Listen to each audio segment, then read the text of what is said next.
Hi, I'm Joe Saunders with Miniature Landscape Hobbies, and in this episode, we're going to look at how to paint mechanized infantry for American troops in Team Yankee.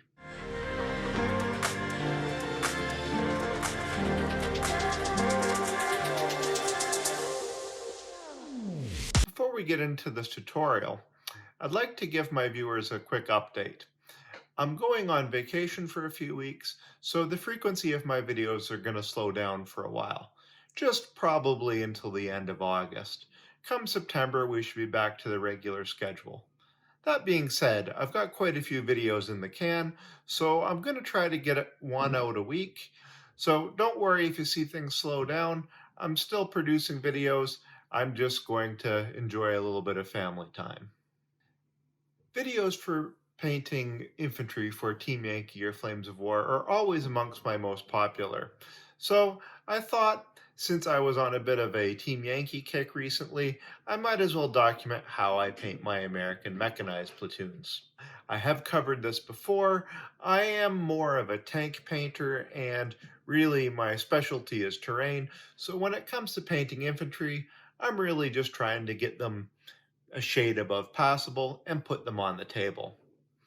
Beyond this, the molds used for the American metal infantry I think are a little older. So as far as detail goes, these aren't the finest models that Battlefront produces, but don't get me wrong, they're still passable. So without any further ado, let's take a look at how I paint these models so we can get them on the board and I can get down to playing some Team Yankee.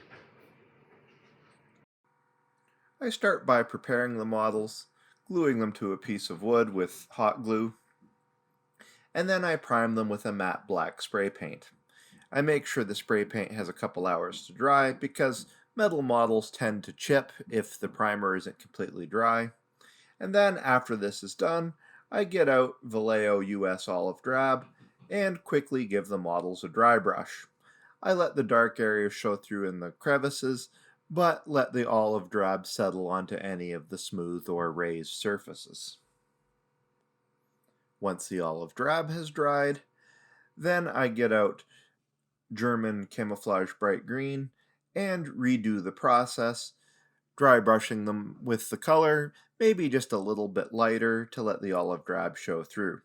This gives sort of a mid-tone, and because these are smaller models, admittedly it is pretty bright. But one of the adages with model painting is that the smaller the model is, the more exaggerated the highlights need to be. So I'm okay with this, and it'll help the finished product stand out on the table. Now it's time to move on to the camouflage, and I start with German gray. This is a very dark gray, almost black, and I painted into patches on the uniform and on the helmet. When that's done, I then go on and do the same thing with German camouflage orange ochre, painting on patches to imply lighter shades in the camouflage.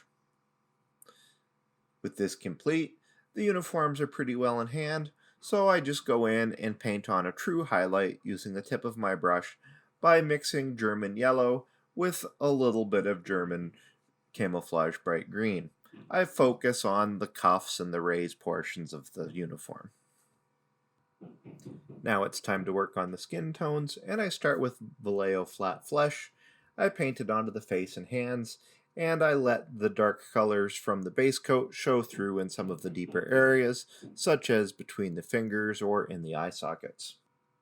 While this is drying, I now get out my deck tan, and I paint over the webbing and the pouches on the model. I also do the straps on the rifles. By now the flat flesh is dried, so I get out my Army Painter flesh wash and go over the top. This settles into the crevices and gives the flesh tone some definition. Now I got out my light flesh paint and went in to put a highlight on the models, but at this point a bowl of chocolate zucchini cake with ice cream arrived on my workbench. Putting the models aside, I went ahead and began to eat the cake. Now, I don't really know what you're thinking. In Canada, at least, putting zucchini into bread and cake seems to be a pretty common practice. And honestly, I don't know why. As far as legumes go, I think zucchini is disgusting and kind of tastes like metal. However, when you put it in a chocolate cake along with chocolate chips and serve it with ice cream, it's actually awesome. So I stopped to eat that, and then I went back to painting. Now that I've completed both the flesh tones and the cake, I get out some dark sea gray and paint it over the rifles. I want any area on the model that would be metallic to be dark sea gray. When this is finished, I decide I need some depth on the guns and on the webbing and pouches, so I paint some Army Painter soft tone over that and let it dry. When the soft tone has dried, I then figure a highlight wouldn't hurt on the guns, and I get out some blue-gray and paint it just very carefully onto the edges and upper surfaces of the weapons. From here, I go on to prepare the models for basing. Now, basing itself is a separate set of skills. It's not hard to do, but it is a separate part of the hobby that I've covered in other videos, so I'll put a link up so you can refer to it. Once the basing is done, the models are finished. Now I've completed some nice models for my Team Yankee American Army. They look good on the table and have a sufficient amount of color to stand out. They aren't hard to do, nor are they probably award-winning, but they'll look great in-game. Plus, all in all, it's a pretty simple technique that goes pretty fast. I got this unit done in about 3 nights' work. And, just so you know, that includes time spent basing, and also eating chocolate zucchini cake. That's it for this episode. I hope you enjoyed watching it as much as I enjoyed making it. Miniatures Landscape Hobbies is supported entirely by its viewers. Please consider supporting me by checking out my Patreon page or head over to my Etsy store where you can purchase many of the projects I feature in my videos. Please stay tuned for my new content. It usually comes out twice weekly. I'll be taking some time off through August until September. Watch for videos coming out once a week during this time. Miniature Landscape Hobbies is your source for model building, miniature painting, and diorama content.